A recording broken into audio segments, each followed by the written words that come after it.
Our guest today is originally from the UK. Francesca now makes Philadelphia, Pennsylvania her home.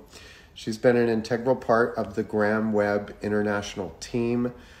She's been there for several years doing trade shows and salon events and academy and workshops and photo shoots. As she said earlier, tick, tick, tick. Hey, Sarah, thanks for joining in. So her work has been featured in numerous magazines, both international and domestic and trade. The breathtaking editorial work she did in 2004, and I really know it because I was nominated that year, took home the incredible NAHA. If you don't know NAHA, that's like the Oscars of hair. And then she followed it up in 2005 with 2 more nominations and even had a nomination for Avant-Garde just last year. You know her for her precision work around the globe, so please help me to welcome Francesca Rivetti. She will be our guest today, and you should see her any minute. Hi, everyone. There she is. Hi. Hello. Hey, Michael. How are you? I'm good. Welcome to our live today. I've got one person watching who's such a Sassoon techie head, so I know he knows you and is going to love you. All right. Yay. So we like to start. We have so many things to talk to you about today, but I like to start with I share a beverage with whomever joins me. And so the beverage of your choice has a story today, which is champagne. So yes, cheers. it was going to be green tea, but I switched to champagne. So salute. Salute. I'd like to start off by honoring Danny Boom. And Danny Boom was my first mentor. So I started in the UK, and he was a hairstylist from London and moved to our very small town back then. It was very small, Peterborough. Very small town, and he took the town by storm, and I was his hair clip. I was his extension of his right arm. When you were in England, when you assisted, you were known as a hair clip, right? You were right up close and personal. You held the hair for everything. But sadly, he passed away literally a year ago today. No. Yeah. So today is his remembrance day. Today is his remembrance. And so I'd like to say rest in peace, Danny Boom. And thank you for everything he did for me, blah, blah, blah, years ago. So cheers, salute. Salute to Danny. Thank you. I'd say that's the best joining me in a drink ever. And yes, for those of you judgy McJudgerstons, it is noon in Los Angeles, so, but whatever. It's cocktail out here. It's 3. It's 5 somewhere. So what I'd like to do is we like to start with fun little things like, what were you like when you were young? Like, for me, I was a little bit of a like mod new wave kid. What was Francesca like as a youngin'? Well, what you saw is what you got, and that's how I am now. So pretty much a lot younger version of what you see now is what I was. Always laughing, joking, the life and soul of a party. Thank God I took my father's traits, by the way. He was the life and soul of every party, my dad. And so, yeah, but I was always like, I was always happy and smiley. Yeah. That's what I was. But I fell in love with hair at a very young age. And I'm just going to share a little bit, if I may. Yes, please. I used to stand on the toilet seat cover and try and put rollers in my mum's hair when I was around about 4 or 5 years old. And she used to like shove me off, go, and I went, no, no. And I never forget one day, Michael, she came home from the hairdressers. We're talking in the 60s now. Yeah. And if you remember hairstyles in the 60s, you were either wearing it bleached, fried and dyed, or it was really dark. Well, my mum came home and her hair was so dark. And she was freaking out because my dad was coming home from work. So she had her head over the bathtub trying to rinse out this color. And I just watched this like ravine of dark hair, water coming from her hair. And I thought it was magic. Yeah. So those are some of my early memories back then. But I was always experimental. My first haircut ever, and I don't know if my sister's watching or not, but my first haircut I ever did was with a pair of kitchen scissors. Okay. On my sister, Maria. I was 14 at the time. She was probably 11. And it looked all right. I don't know if it was okay, but it seemed to look okay. But you got it. I think it was always in me, Lovey, always in me. So you had this deep love for it. I mean, you're in the UK, which is like, for those of you watching in the US, like, there's a reason that the UK hairdressers are so kind of like here on many levels. It's because, I don't know that it's that they call you a human clip, but you have to have art classes and it takes many years, including you must do mentorships and so forth. How did you get into this crazy business and start, you know, becoming a celebrity in your own right? What was that path? First Salon? I know, it's interesting because I feel like I've probably covered almost every facet of our industry now. So I started out in the UK in Peterborough, a great salon. It was known as, like, everybody referred to it as a nightclub. I'd never seen anything like it. It wasn't the first salon I worked at. The first salon I worked at was a Sweaty Betty. You knew, Lovey, you knew what time of day and what day it was by who was under the hood dryer. You know? And her name was Phyllis. Yeah, you knew it was 10 o'clock because it was Mrs. What's her name, getting a shampoo and set. But anyway, my brother Antimo came across this guy, Danny Boom, who had moved from London for love, and I worked under him, but I took a big pay decrease to work with him, and I became his human clip. And then once I saw what was really available to me, because being in my Sweaty Betty, which I love, because let me tell you, that woman knew how to tease hair. She did the most amazing cottage loaves, so you name it, amazing. And I believe every experience is an experience. And you can take just what you need and small, like 1%, keep it in your arsenal, because that will really help you down the road. Because some of these techniques are just not, they're just not taught these days. But I always knew I'd have my own salon. One day it was always, you know, on my thought. But I've worked as a technician for Schwarzkopf in the UK. Then this opportunity came to come to the States with Graham Webb International, which were the best days over here. Anyone that worked for Graham Webb, they will always say that they miss that company so much. Yeah. From the team, from the marketing, from the ladies that booked our travel and booked our events. It was a big team. So I came over with them in 91. Okay. For 9 months. Just 9 months. The contract was 9 months. However, let me just give you that. In 7 months, they flew me to 21 states in 7 months. Oh, good Lord. Well, you know what that's all about. So Yes. my feet didn't touch the ground. But what I really learned a lot from a distributor and manufacturer side, but I missed doing hair. You know, I love doing hair. And I wasn't doing it as much because our company then was very young. So it was all about building the brand. And we had academies in Virginia, Arlington, Virginia.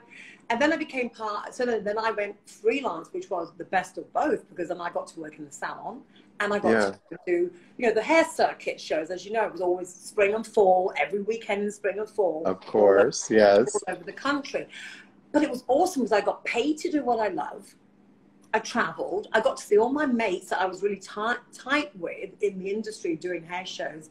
Yeah. And it was the best of both worlds. Because for me, what worked for me is I felt being behind the chair made me a stronger educator. And being an educator made me a stronger hairstylist behind the chair. Got it. So for me, the two were harmonious. They went hand in hand. But what a journey. And then I became part of the creative team for Graham Webb, and that C word. We did promise C words today. What is the C word? The C word for me is creativity, challenge, and confidence. Yeah. The three that I'm giving the three creativity, C's. Challenge, and confidence. And I suppose once you challenge yourself, then, you know, the others will be a bigger part of that. Tell us, so it sounds like we're going to hear a little bit about the type of education you offer. Tell us about your classes. Is it cutting? Is it styling? Where can people see you now? Because, you know, unfortunately, Graham Webb and the shows are not happening like back in the day. Yeah. So right now it's social media is the way to go. Okay. And also video conferencing. So obviously nobody's out doing shows right now. We don't even know when that's going to come about. But the way my methodology, if I can say is I am, in case you don't know me, I am a stickler for the disciplines. So there's a quote that I'd like to reference by Pablo Picasso. Some of you may have heard it, but it goes like this. You must first learn the rules like a pro so you can break them like an artist. Pablo that makes Picasso. sense. Yes. So back in the day with our Graham Webb days, Irene Meikle, she was the creative director for Graham Webb International, and we used to do boot camps with all of our regional educators and literally instilling. I mean, if they didn't have that section clean, do it again, do it again, do it again.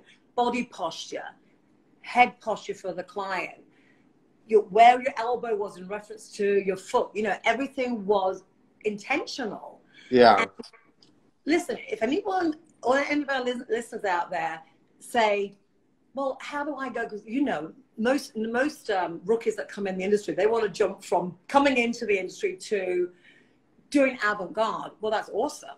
But learn your disciplines, respect the disciplines, because I guarantee anyone, if you learn all the classic and timeless shapes, and first of all, I'd like to backtrack just a little bit. The head shape is the most important thing you need to learn. Okay. Head and face, or more like head, the shape of your melon? Structure. Before you even pick up your comb, before you even pick up your scissor, how do you know where the hair falls with gravity? If you take a diagonal versus a vertical, how do you know where that hair is going to land? Once, when I was out on the circuit doing a lot of education events, those were the light bulb moments, was when we talked about the head shape. For me. Yeah. I could see them. They go bing, bing, bing, bing, bing. Oh my God. You know, that makes sense. If you hold it here, but you're over there, everything is relative. Right. So there's a lot of head shape in your courses? Yes, I have. In fact, I don't have her here. I left her at home during lockdown. I took her home, but I have my baldy. I have a mannequin head that I had shaved off completely, and I had used a Sharpie. Okay. And put all the reference points on the bald head so that you get an understanding of, well, what separates interior from exterior? Right. What is layering versus graduation? When does it become layering? When is it graduation? And why? So I get really in depth into that, because not only for cutting, Michael, but also for color placement. You've got to know the head shape. Where am I going to put that foil? What's it going to look like if I put it in there and then cut it later? Right.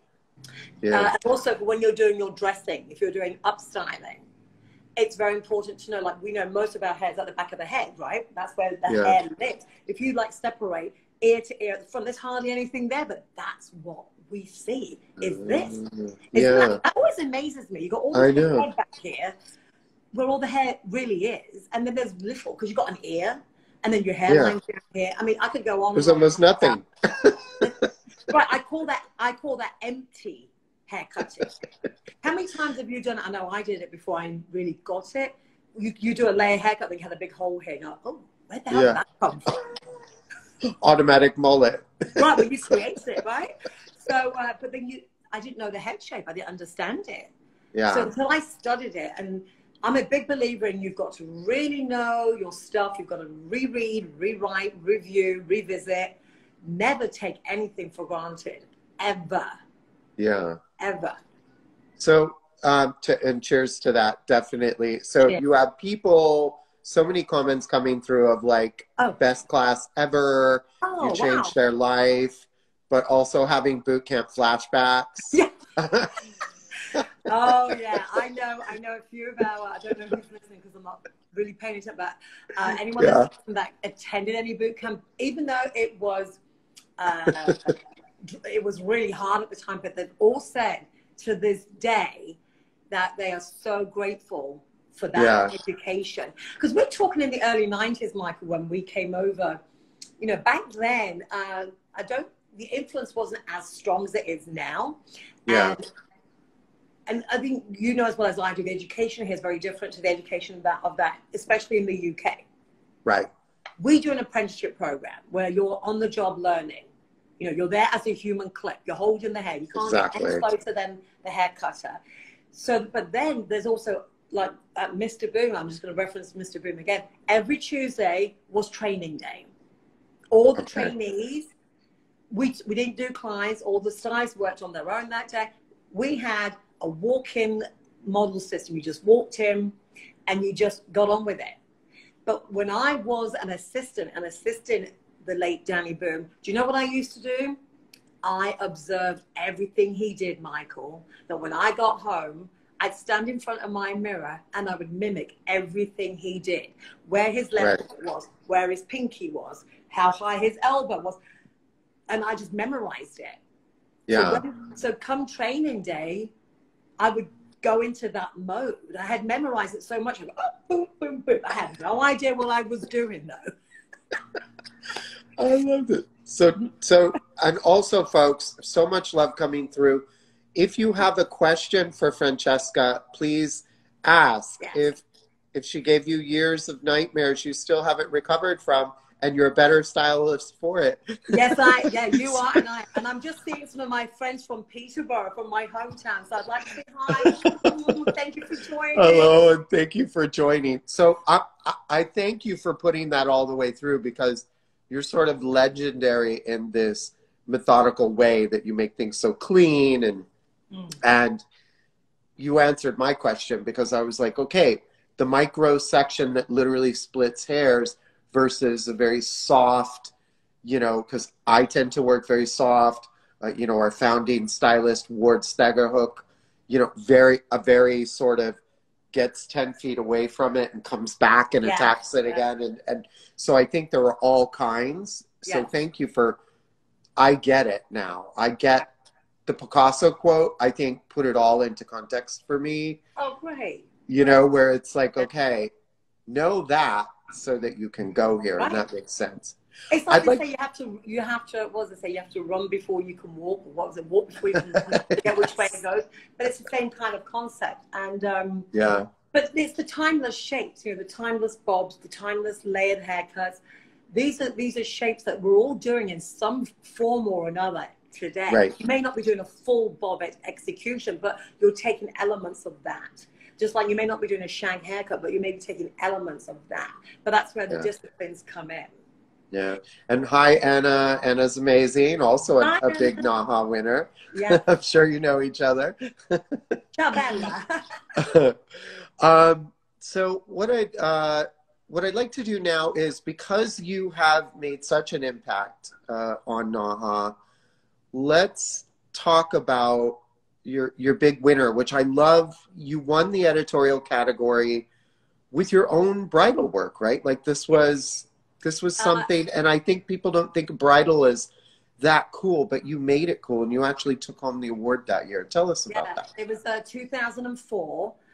So yeah, I'm glad that you're picking up on that, because I was actually away doing a hair show with Graham Webb in Michigan. I get a frantic phone call Friday night from a local photographer for Philly Star magazine. Do you think you can be available? They wanted to put me on hold for a photo shoot on Monday, but I said, I'm not going to be here. I don't get back till Monday night. I'm in Michigan doing a hair show. They had a New York hairdresser, but they wanted me as a backup. And I'm like, oh, bloody hell, I'm going to get home at like 10 o'clock at night. And so then I got a phone call Sunday saying, yeah, we're going to go with you. And they moved the shoot to Tuesday because they knew I wasn't going to be here. And I'm like, oh, I don't have any. Well, it's a bridal shoot. They were picking me up at 8 a.m. Tuesday morning. I got home at 10 o'clock Monday night. I go to CVS at like, you know, the crack of dawn. But luckily, the amazing makeup artist had a bag of props with him, thank God. And the whole thing just fell together beautifully. So I'm a really big believer in, as well, Michael, that certain times things will just fall into your lap like that did. And we got cover of the magazine. We got, I don't know how many pages we got in the magazine, but it was stunning, absolutely stunning. And as you know, I took the award that year, so that was great. I remember I was nominated and did not take home the award. In the same category? In the same, oh, I didn't know. Editorial is my, because that's where I come from, is more of an editorial world, as opposed to being able to plan so much. Like NAHA, you're completely in control of your destiny. Let's talk about, I would say, probably the most talked about nominated collection this year, and why I was so excited to have you live, was the mops, right? First of all, stunning models, stunning art direction. The lighting is sick. I can't even understand how amazing, like, so many good things. Tell us about that shoot. Yeah. Well, first of all, I wouldn't have been able to have done that without the amazing team. So I'd like to give a quick shout out to Jason, photographer, Kylie, the stylist that did all the outfits out. I gave her a bunch of mops, create, Linda, the makeup art, and of course, Terry Lisa, the model, brought her A game. So what happened was, I'm in my basement cleaning up. Now, when I used to do the show circuit, anyone that worked with me doing shows knows that I'd always show up with a bag of tricks, right? Props. From like telephone cords, you know, the cords that, you remember the curly cord of the telephone? To all kinds of things. I even had mops at one point. So I'm cleaning the basement and I came across these unopened mop heads. And I thought, well, wow. So I reached out to an amazing, talented designer and said, hey, I've got these mop heads. Would you like them for something? He says, no, okay, good. Okay. 2 weeks later, I look at them again. So I open them and I just start playing. And I start playing. And then things start to evolve. And I'm thinking, let me go to NAHA's website. Let me check out the rules and regulation. I mean, clearly I was not going to enter it into, you know, upstyling or classic cutting. No. So I looked at the rules, and let me tell you, Michael, if I didn't read those rules 1,000 times, I read the rules 1,000,000 times. And the rules were, you know, use any kind of synthetic fiber, anything that resembles hair. So in so many words, I thought, I asked the photographer, I asked everybody, does this look like hair? Yeah. And I mean, let's just go for it. But I got to tell you that everything fell into place. And in fact, I would like to share with our viewers, because it doesn't always work like this. This wasn't my original team. The original makeup artist, who I'd worked many shoots with in the past, knows what I'm like, knows what I bring to the photo shoot. Yeah. When I told her my concept, she said, you're going to do what? And I said, yeah, I'm just inspired by these mops. She said, okay. So she said yes. And 2 days later, she backed out. Well, I've got to say thank you. She backed out. Oh, no. But yeah, but I was okay with that, because when she said I'm not feeling it, but decided to do it, I didn't want that energy on the shoot from day one. Totally agree. I have to say, I've done a lot of photo shoots. This is by far the one that I enjoyed the most. And because the reason being is because I got everybody involved, but they wanted to be involved before the shoot date. You've probably worked with a team, and then you're just going back and forth, text or email, and then you show up on the day, right? Yeah. No, everybody. I met the makeup artist, the model was. I mean, she came to the salon. I just bunged with mops on her head, not for any reason, just to kind of get a feel. Yeah. I mean, and they took in total about, I'd say, 2 or 3 months to make. Wow. Because I deconstructed and reconstructed them. Yeah. So there was a lot of preparation, and Jason, the photographer, who happens to have a gallery right across the street from my studio in Philadelphia on Fabric Row. For 5 years, we have been saying, let's shoot together. Yeah. And we never did. And then all of a sudden, wait a minute, let me ask Jason. I said, what do you think? He said, I love it. He was so excited. Yeah. Everybody, so anyone that's out there that's like, well, how do I go about doing a photo shoot? Please make sure your team is as excited and on board as you are, and involve them, because it really is a team collaboration.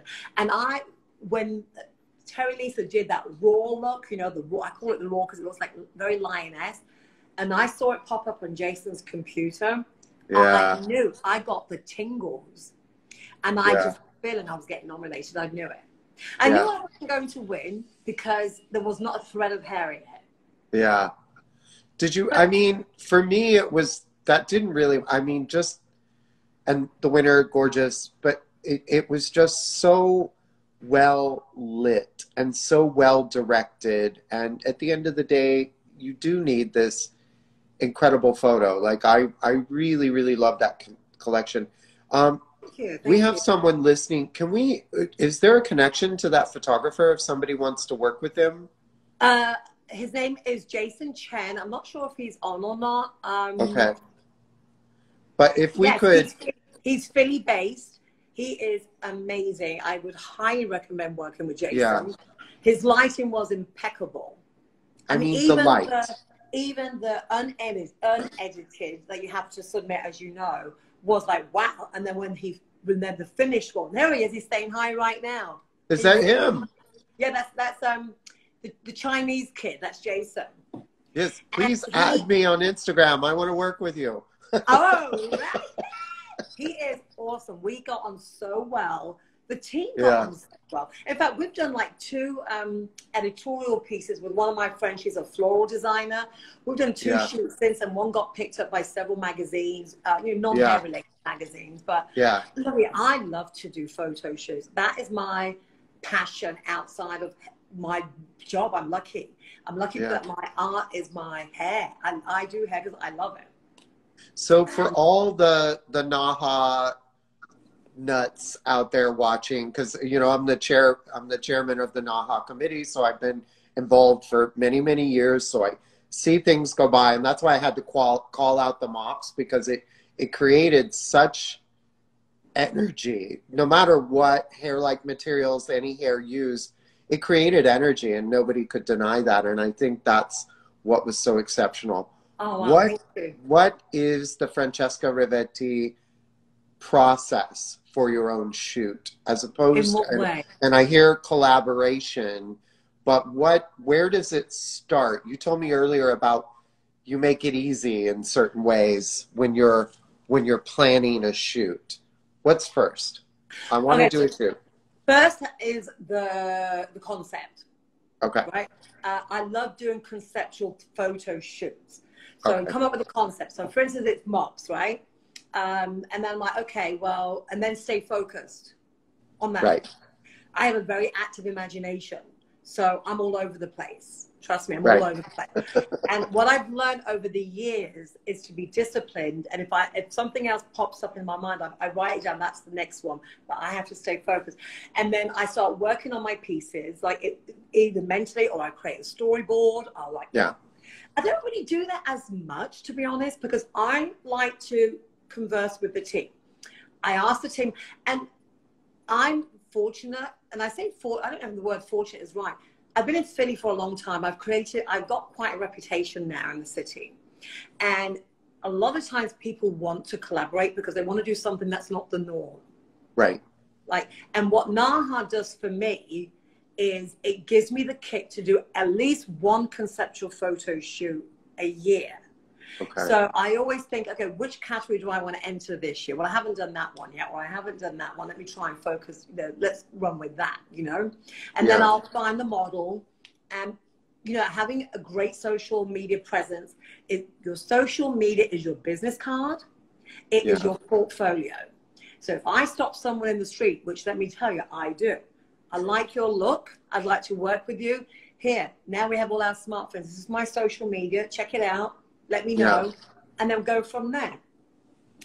And everybody brings their A game and everybody has a good time and we have fun. So I do believe in fail to prepare, prepare to fail. Yeah, definitely. And you need to plan it out.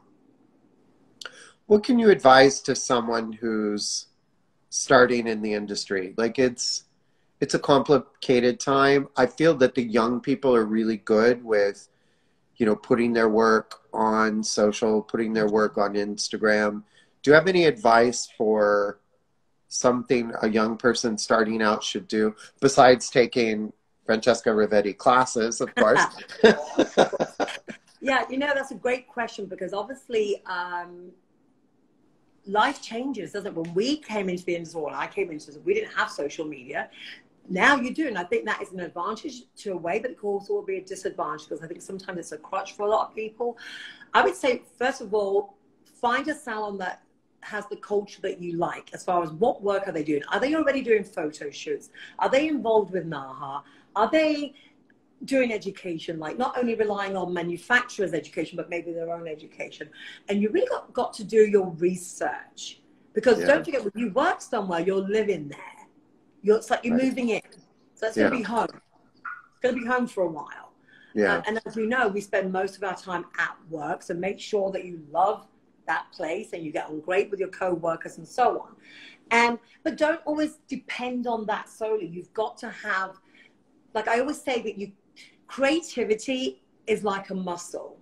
We all have a muscle, but if we don't go to the gym, what happens? A little saggy. Right?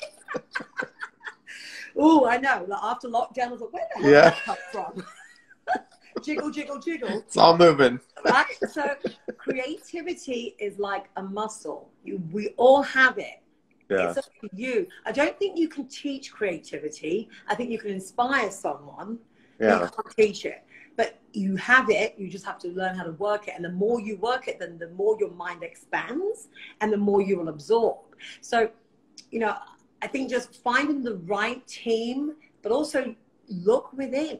Who are you? How does that feel? Learn to learn to go with that gut feeling. Listen to the signs that you have, the tingly in your belly or not. You know, I really am a big fan. Like I said, going back to the mop collection, it just felt right. Every step of the way felt really good. And the day was, that day was such a magical day. Everybody I can see it. Was on board. So I think, you know, and then reach out to, if you're already working in a salon or not, find out what product company you like, what manufacturer you like. Try and get on board with them. You know, get on board with them, because being on board with Graham Webb I was on board with Graham Webb for 17 years, a long time. Right? I was an integral part of the company. I love it, and I still miss it to this day. But hey, life goes on. But that opened up so many doors for me, the networking and the connections. And you know, when I was in LA for NAHA in January, oh my God, Michael, it was like a reunion. Running into people I hadn't seen in donkey's years, like Nicholas French was one of them. Janet Caribou, who actually interviewed me in London to come over for this position. My Lindsay Satterfield, who actually used to model for us many years ago. Was 14, 15, and now she's high up with Joico in the marketing and sales. You just don't know where, you know, where all these avenues will take you. This is such an awesome industry. I love it even more today, and I never take what I do for granted, ever. And now I would advise everybody else not to do that either. And Justin saying, love Nicholas French, and it was so fun to interview him recently. It's like that interview was such the inside the mind of a genius, right? Like you got to see his studio and the process and all that, and it was so exciting. Like when we were in LA, I told him I was going to go to Palm Springs for a few days, so he invited myself and my friend from England, Sally, to have lunch with him and Carol. Oh my God, it was amazing. And I don't know if you know this, but we were actually going to work together in New York the weekend that they cancelled the show, the IBS. They canceled. We were actually going to do something together on stage. I was so upset that, anyway, didn't happen, whatever. Here we are today, right? So. Well, we pushed NAHA a bit, so we're into March now for ISSE and NAHA, so we're understanding that the deadline is what, November something? Yes, so there's a deadline in November, and I can put all those details out for everyone, and we are working hard just to make sure as many people can be involved as possible, and we have a very special announcement coming very soon that would, I think, appeal to everybody. What's next for you, Francesca? What's next for me? Yeah, that's a good question. I think, you know, like I said, I've pretty much done everything in the industry. So I'm going to carry on running my unique boutique studio in Philadelphia, taking care of my clients. I'm doing so much hair's hitting the floor right now, which is great. Yeah. I think what's next for me is because, well, based on current circumstances, I would like to mentor or have mentorees, is mentoring the right word?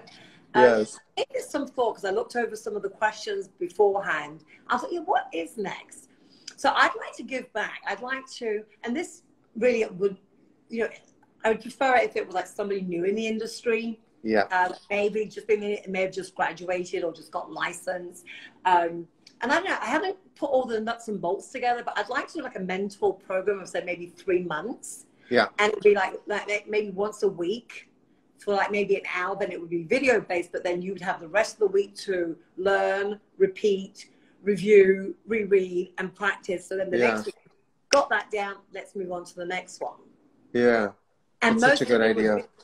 Most of it would be a big part of, the main part of it would be I call it the breakdown, where you break it all down about the sections, the head shape.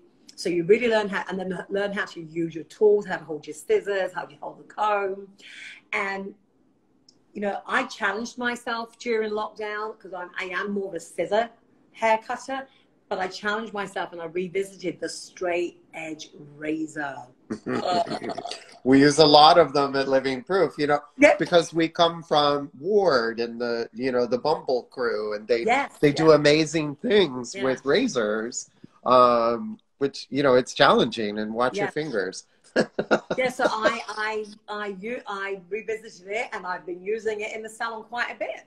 So I love that. Yeah. So we're going to play a fun little game now. And for those of you who have more questions about NAHA, you want to go to pba.org/NAHA. We'll have all the exact details for you about the entry cutoff dates and for the actual show itself. So good luck to everyone who enters. I have a feeling we'll be seeing a new Francesca shoot, as long as she's got that brilliant man across the street as well. It sounds like a dynamic duo as far as I'm making sure he's on board. I would keep that one. He's amazing. Okay, so what we'd like to do now is to play a little game of this or that. And so I will say 2 things, and it's kind of a rapid thing, and you just tell me which one you choose, okay?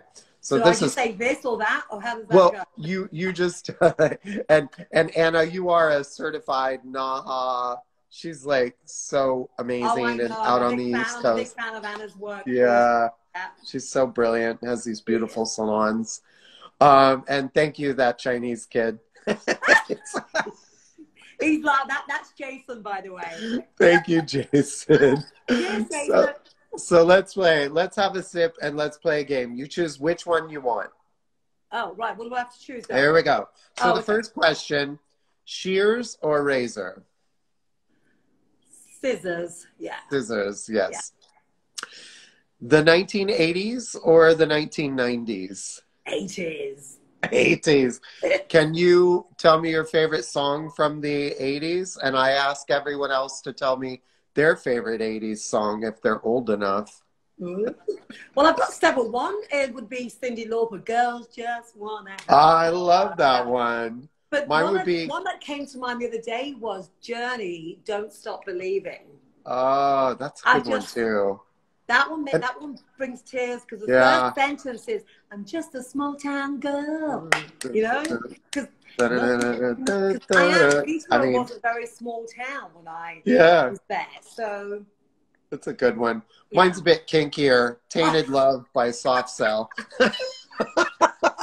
Soft Cell, that was amazing. Right? Anything British. If you were a British band, I was all over it. Like I had no love for American rock and roll at the time. Sorry. Toenail clippers or pedicures? Ooh, pedicures. Good God. I don't clip my own toenails. I'll let them do that. Thank you, Paul. I should sing. I should sing again. Paul actually was producing a show back when I sang. He's an incredible classical pianist and composer. Thanks for watching today, Paul. Yes, Paul, thank you for tuning in. So, punk or pop? Pop. Yeah. I was more poppy. Yeah. Cake or chips? Oh my God, can I put the chips in the cake? Oh my God, I think that sounds amazing. Right? I have a crunchy texture thing, but I love cake. Oh. I would combine the two. I love the idea of chips in a cake. Well, if we ever meet in person, when we do, we're doing it. Can it be a chocolate cake? Yeah. I'm gonna Love hold you too, Paul. So round brush or Mason Pearson? Round brush, Mason Pearson, but more Denman. But I'll Denman. go Mason Okay. Pearson. Yeah, very Denman. Sassoon. Yeah. Theater or Netflix? Theater. Yes. Theater. Theater. So how'd your answer been? Netflix. Reality or scripted television? Scripted for me. Yeah. Plaid or stripes? Plaid. Plaid. Yay. Tabitha Coffee said never. Which I thought was hysterical. Who put these questions together? Oh, What were they on? Phone call. Me? Phone call or text? Phone call. Yeah, Dine I like in? that. I like to hear your voice. Yeah, I like that too. Yeah. Dine in or delivery? Dining in, I like to cook. Yeah. And I'm very creative with cooking too. Oh, well, you've just made a salty chips chocolate cake. I think There you go, we need to get on that. Heels or sneakers? Heels? Is that even a question, right? I got heels on right now. Hey, the David Stanko, still trying to get you on a PBA interview. Good to see you, David. Heart or mind? Heart. Heart. Yeah, me too. Yeah. Okay, she's an Italian girl. Red or white? What's red or white? Rosso. Ma che white? Oh. Red, darling, red. Red. Rosso. Okay. Pizza or pasta? Tutti e due insieme. I'm going to mix that one together as well. They need to be together, don't they? With chips and cake as a dessert. Classic art or modern art? I would go more classic, but I do love a little twist of modern in there. Okay. I like that. Alone or in a crowd? Depends on the situation. Yeah. You know, so sometimes, sometimes I don't want to be in the crowd. I want to be away. So. Mullet or mohawk? Mullet. Oh, yes. Yeah. Work on that head shape. Yeah, riches or experiences? I'm sorry, repeat that, love. Riches or experiences? Riches. Wait, riches or experiences? Experiences. Okay. Experiences. Definitely. Nobody can take them away, right? No. I think I know the answer to this one. New York or Los Angeles? New York. Yeah, I figured. Yeah. Nobody likes Los Angelinos. Oh, I do, but I think I'm more East Coast girl. Definitely. Yeah. Yeah. And finally, we always go with two hunks, or you can choose your own. George Clooney or Brad Pitt? George Clooney. Or Michael, what's his name? Michael, oh my God. There's a movie out called 365 on Netflix. The storyline is ridiculous, but oh my God. You got to watch it for him. If somebody knows. His name is Michele Oh, I'm not doing it any justice, but if anybody can help me out, because I just discovered him. That's art on legs. Well, speaking on hot of legs, do you have any final words for us as we end our show today? Yes, I have a quote, my own personal quote that I've been quoting for years, and that is, if your mind can perceive it and your heart can believe it, you will achieve it. Cheers to that. Cheers. You have been an absolutely incredible guest. Thank you. I've loved it. There's so much more I'd love to share, but we don't have time. We have to do a part 2 then. We have to be at part 2. I would love a part 2. Yay. Share with your friends. Cheers, folks. Cheers, everybody. Thank you, everybody that was able to tune in. If not, I guess they can see the, oh wait, somebody just wrote Michael Marone, yes. 365. Oh, check him out. We will check him out and we will check you out. This will post directly to MSCTV, IGTV. So please watch. So many good nuggets. Thank you again, everybody. Francesca. Thank you, Michael. It was awesome. Amazing. Good See luck, you soon. everybody. Stay safe. Ciao. Ciao. Grazie. Prego. Mwah.